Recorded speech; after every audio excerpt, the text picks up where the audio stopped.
بسم اللہ الرحمن الرحیم۔ یہ پہلا سوال ہے، کیا جنات چوری کرتے ہیں؟ مثلاً گھر سے پیسے وغیرہ چوری ہو جانا، کچھ لوگوں کا کہنا ہے کہ جنات چوری کرتے ہیں۔ ان الحمد للہ والصلاۃ والسلام علی رسول اللہ وبعد۔ جنات اللہ تعالیٰ کی مخلوقات میں سے ایک مخلوق ہے۔ اللہ تعالیٰ نے اپنی مخلوقات میں سے تین مرکزی مخلوقات میں سے فرشتوں کو پابند کیا ہے، لا یعصون اللہ ما امرہم ویفعلون ما یؤمرون۔ وہ تو اللہ کی نافرمانی کر ہی نہیں سکتے،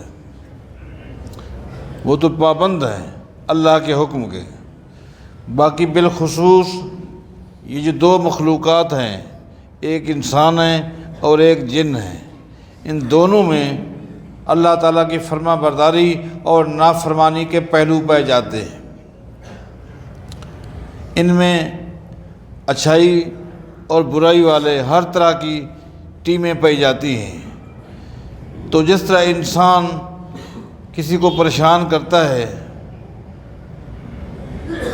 اور اس طرح کی حرکات کرتا ہے، جنات کے اندر بھی اس طرح کی حرکات پائی جاتی ہیں۔ اگرچہ پیسے وغیرہ چوری کرنے سے جنات کو کچھ فائدہ نہیں ہوتا، اس سے ان کو فائدہ نہیں ہوتا، لیکن پریشان کر لیتا ہے، اگلا پریشان ہو جاتا ہے، تو یہ حرکات اس طرح کی پائی جاتی ہیں اور یہ ثابت ہے۔ دوبارہ سنیں، جو پہلا سوال میں نے آپ کو جواب دیا ہے اور میں نے کہا یہ چیزیں ثابت ہیں۔ آپ صحیح بخاری اٹھائیں، اس کے اندر موجود ہے کہ جن آتا تھا اور کھجوریں چوری کر کے چلا جاتا تھا، ثابت ہے۔ اور ڈیوٹی لگائی گئی تھی چور کو پکڑنے کے لیے۔ آخر وہ چور ہاتھ میں آ گیا تھا اور اس نے کہا تھا کہ تو مجھے چھوڑ دے، میں کل نہیں آؤں گا۔ ٹھیک ہے، پھر آ گیا۔ اب وعدہ کرتا ہوں کہ پھر نہیں آؤں گا۔ پھر وہ آ گیا اور تیسرے دن اس نے کہا آج میں تمہیں ایک وظیفہ بتاتا ہوں، اگر تو وہ دعا پڑھ لے گا کھجور کے ڈھیر پر تو میں نہیں آ سکوں گا۔ وہ کیا ہے؟ آیت الکرسی۔ جب صحابی نے نبی علیہ السلام کو بتایا کہ ایسے ہوا، تو نبی علیہ السلام نے فرمایا تھا تو جھوٹا، لیکن بات سچی کر گیا ہے۔ اس کا مطلب یہ کہ یہ چوریاں کرنا وغیرہ یہ چیزیں پائی جاتی ہیں۔ آپ کے دوسرا سوال ہے، اچھا، ہاں ٹھیک۔ یہ سوال یہ ہے کہ مسجدوں میں قرآن مجید موجود ہوتے ہیں، اس کے باوجود لوگ جو موبائل فون پر قرآن مجید پڑھتے ہیں، اس کی تلاوت کرتے ہیں، یہ عمل کیسا ہے؟ یعنی مصحف جو ہوتے ہیں ان کو چھوڑ کر موبائل پر۔ دیکھیں، قرآن کریم کو کھول کر اس کی تلاوت کرنا، اس کا عجیب عظیم اجر ہے، ثواب ہے۔ اور یہ جو مصحف ہے، قرآن کریم کے نسخے ہیں، یہ احادیث صحیحہ سے ثابت ہیں۔ ان نسخ کا کوئی نیم البدل نہیں ہو سکتا۔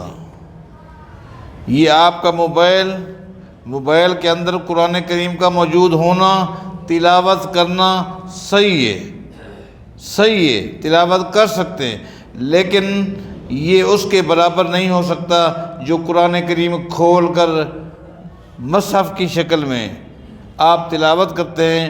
اس کی مثال اپنی ہے، یہ جائز ہے، آپ پڑھ سکتے ہیں، جائز کی حد تک ہے۔ افضل وہی ہے کہ قرآن کریم کو آپ کھولیں اور تلاوت کریں۔ یہ سوال ہے کہ ایک شخص نے اپنی بیوی کو 2 سال پہلے زبانی طلاق دے دی تھی اور بچے بھی اپنے پاس رکھ لیے تھے۔ پھر جب اس عورت نے دوسری جگہ نکاح کا پروگرام بنایا تو وہ شخص طلاق سے مکر گیا۔ اب اس عورت نے عدالت سے خلا کے لیے درخواست کی ہے۔ سوال یہ ہے کہ کیا اس عورت کو خلا کے بعد دوبارہ عدت گزارنی ہوگی؟ کیونکہ بعض لوگوں کا خیال ہے کہ یہ طلاق عدت دوبارہ گزارنی ہوگی۔ دیکھیں، بات یہ ہے، 2 سال پہلے اس شخص نے اپنی بیوی کو طلاق دی بقول اس کی بیوی کے۔ اگر اس کے گواہ موجود ہیں اگر گواہ موجود ہیں، نکاح 3 مہینے کے بعد فسخ ہو گیا، اب وہ کہیں بھی نکاح کر سکتی ہے، اس کو حق حاصل ہے، اس کو خلا کی طرف جانے کی ضرورت ہی نہیں ہے، یہ تو نوبت ہی نہیں آتی۔ لیکن اگر معاملہ اختلافی ہے،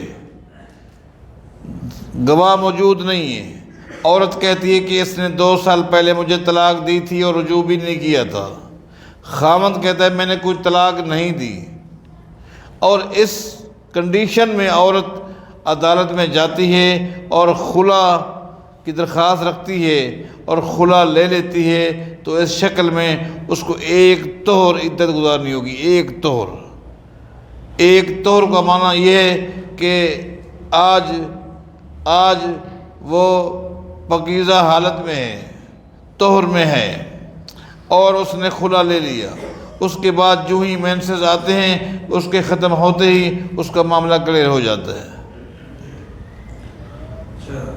2 بھائی کاروبار میں آپس میں پارٹنر ہیں، ان میں ایک بھائی کا لڑکا 21 سال سے ان کی معاونت کر رہا ہے، اب دونوں بھائیوں نے مل کر اس لڑکے کو اس کی معاونت کے بدلے میں ایک پلاٹ خرید کر دے دیا ہے، یہ عمل کیسا ہے؟ دیکھیں،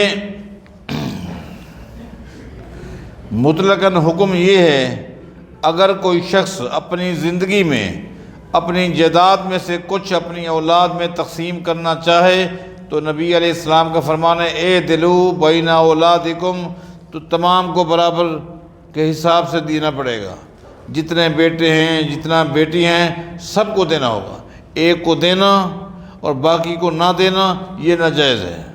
لیکن یہاں کنڈیشن کچھ اور ہے، اور وہ یہ ہے کہ 2 بھائی پارٹنر ہیں کاروبار میں، تو ایک کا بیٹا ان کا معاون ہے اور 21 سال سے بلا معاوضہ بغیر کسی لالچ کے وہ معاونت کر رہا ہے، تعاون کر رہا ہے، خدمت کر رہا ہے۔ اب وہ ایک کا تو بیٹا ہے، دوسرے کا بھتیجا ہے، اولاد تو دونوں کی ہے، لیکن یہ معاونت کر رہا ہے اس کے کاروبار میں، تو دونوں پارٹنر مل کر اس کی اس محنت پر، مزدوری پر کہ آج تک کچھ نہ دیا، کوئی پلاٹ ان کو دیتے ہیں، تو یہ اس حدیث کی زد میں نہیں آتے، یہ بالکل ٹھیک ہے، اچھا کام ہے، اور حوصلہ افزائی بچوں کی ہونی چاہیے۔ ایک ویڈیو کلپ میں ہم نے سنا ہے کہ 3 صحابی ایسے تھے جو ایک مٹھ داڑھی کے قائل تھے، وہ صحابی عبداللہ بن عباس، عبداللہ بن عمر اور حضرت ابو ہریرہ، اس بات کی کیا حقیقت ہے، بیان فرمائیں۔ پہلی بات یہ ہے کہ نبی علیہ الصلوۃ والسلام سے داڑھی کا کاٹنا اور ایک مٹھی سے زائد کو الگ کر دینا نبی علیہ السلام سے نہ قولاً ثابت ہے نہ فعلاً ثابت ہے، اور دین نبی علیہ السلام کے قول اور فعل کا نام ہے، لہٰذا نبی علیہ السلام کے قول یا فعل سے ثابت نہیں ہے کہ آپ نے داڑھی کاٹی ہو یا کاٹنے کا حکم دیا ہو۔ بات تو یہیں ختم ہو جاتی ہے۔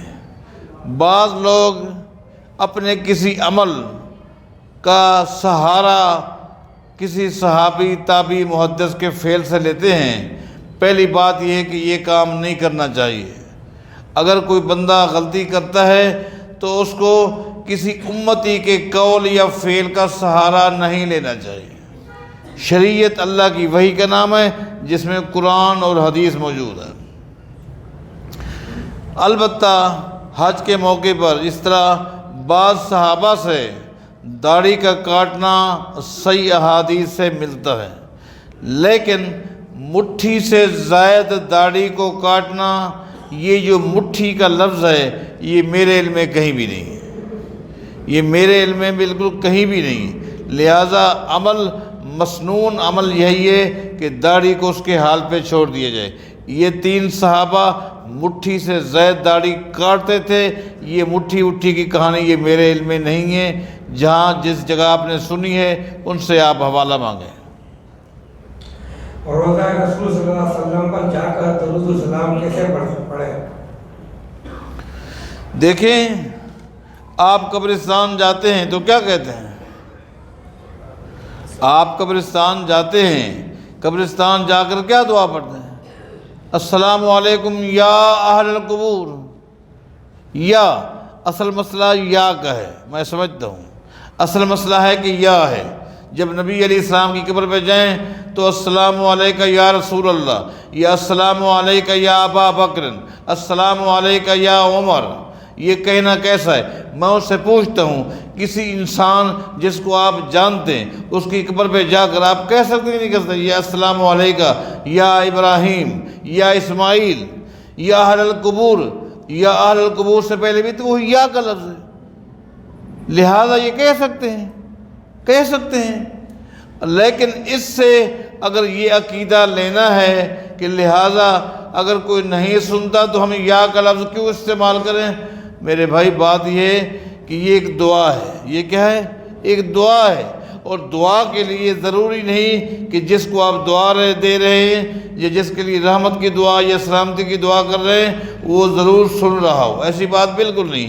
ایک آپ کا دوست سعودیہ سے آتا ہے اور کہتا ہے کہ فلاں نے آپ کو سلام کہے، آپ فوراً اسی آدمی کو جواب دیتے ہیں وعلیکہ وعلیہ السلام، تو سلام لے کر آیا، تجھ پر بھی سلام، وعلیہ السلام، جس نے سلام بھیجا ہے اس پر بھی سلام۔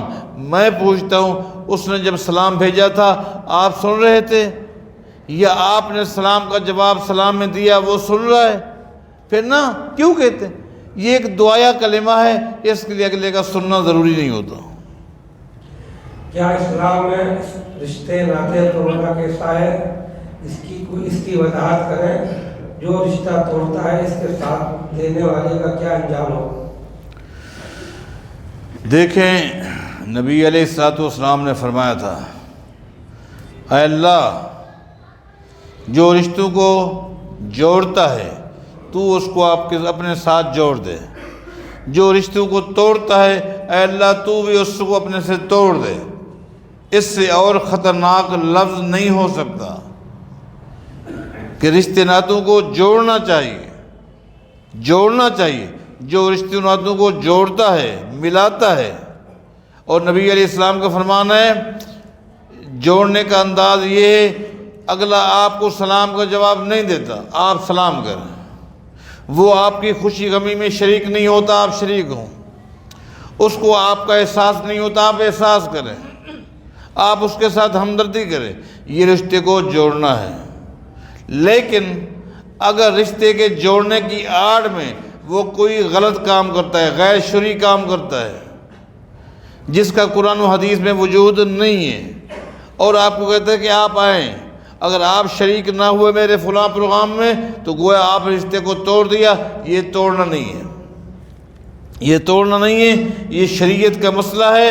آپ نے قرآن و حدیث کی اتباع کرنی ہے، اور اس کی نافرمانی میں کوئی رشتہ دار غلط کام کرتا ہے تو اس میں اس کا ساتھ نہیں دینا۔